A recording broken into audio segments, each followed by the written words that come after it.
This unfortunate girl, to whom life did not smile from the moment she was born, lived a life like a nightmare from a young age. Although she never wanted to be remembered that way, this legendary actress, whom we know as Marilyn Monroe, and who was stuck under the label of dumb blonde, filled her life with many scandals and pain. Even 56 years after her death, Monroe, whose unique beauty is envied by everyone and to which no one can remain indifferent, is one of the greatest icons of our time. With her dazzling aura, she still manages to be frequently mentioned today. Born on June 1, 1926, in Los Angeles County Hospital, Monroe was given the name Norm Jean Mortensen by her mother.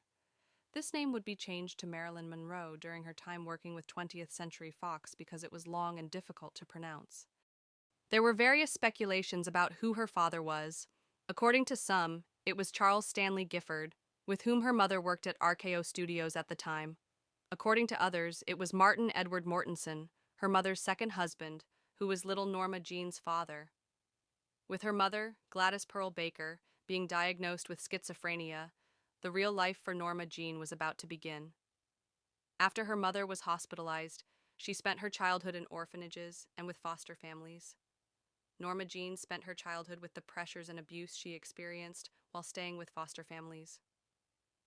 At the young age of 16, she met her neighbor, James Dougherty, and after a brief flirtation, she married him. One of the rumors about her first husband was that this marriage was a formality to avoid returning to the orphanage. In her first marriage, Marilyn attempted suicide twice. This marriage lasted exactly 4 years. Norma Jean was now 20 years old. After the divorce, she had to be able to stand on her own 2 feet. She joined the Blue Book modeling agency and began working as a model. Norma Jean, who started to make a name for herself through modeling, soon caught the attention of the film industry and signed a contract with 20th Century Fox. It was during this period that she changed her name. Her name was no longer Norma Jean Mortensen. It was Marilyn Monroe. After filming Scudda-Hoo, Scudda-Hay, and Dangerous Years, feeling that she was unsuccessful, Marilyn moved away from cinema because Fox was not signing a new contract with her. Marilyn continued modeling while also continuing her acting training. Thanks to the acting training she received, she had her first opportunity to sing and dance in the movie Ladies of the Chorus. Following this, she particularly caught the attention of critics with her small roles in The Asphalt Jungle and All About Eve. Although she appeared in minor, insignificant roles, she attracted considerable interest. Everywhere, her growing fame was being discussed. In addition to being recognized as an actress whose success grew day by day, Marilyn was also gaining a reputation as a difficult actress to work with. Having established her own production company, Marilyn Monroe had become a renowned actress during this period, now only working with scripts she approved and directors she chose herself. She filmed her first movie, Bus Stop, and was nominated for a Golden Globe for her performance in it.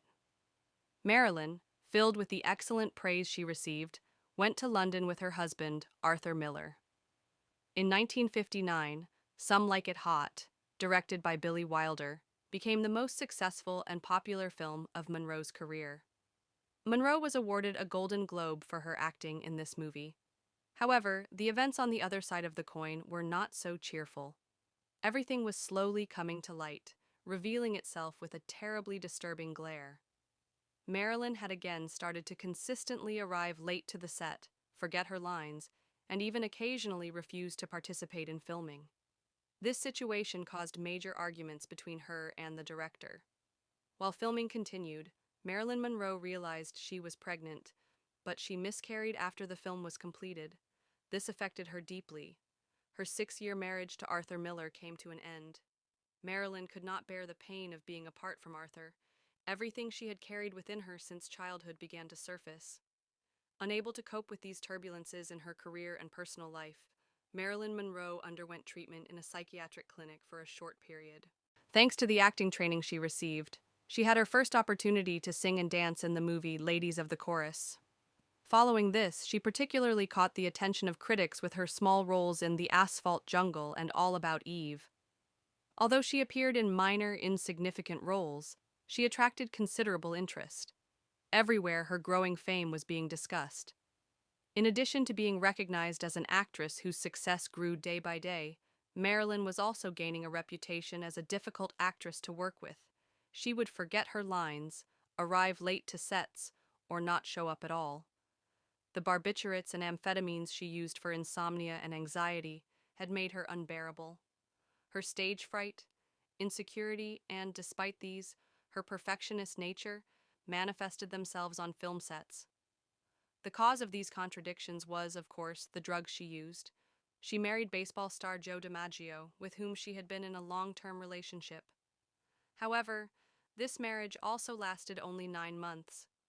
Joe DiMaggio did not approve of Marilyn's career, and very often stated that he preferred his wife not to work. It is among the allegations that her husband, who came to the set of The 7-Year Itch, also known as Summer Bachelor, was very angry about Marilyn's dress, which was insufficient to cover her body because there was too much light on the set during the filming of the famous fan scene, and that he physically assaulted Marilyn that same evening. Marilyn was very tired of the dumb blonde roles she played, but no matter how tired she was of this situation, she is still remembered today for those films. Now powerful enough to choose the roles she wanted, Marilyn Monroe moved to New York and began taking acting classes at the Actors Studio. Her move to New York led to her meeting Arthur Miller, one of the famous writers of the time. The couple later married and became the most talked about couple of the era. In 1962, she starred in the movie Something's Got to Give.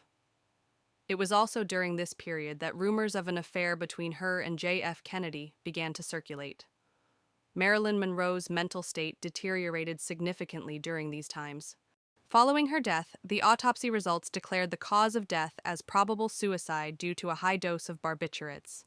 However, there has always been doubt surrounding the actual cause of her death. Insufficient evidence at the scene, the disappearance of tissue samples taken during the autopsy, and contradictory statements from eyewitnesses led some to believe that the incident was murder, not suicide. Numerous unproven allegations even suggested the Kennedy family was involved in this murder. Nevertheless, the situation remains unresolved. Due to an overdose of sedatives, she passed away on August 5, 1962, at her home in Brentwood, Los Angeles. She was only 36 years old.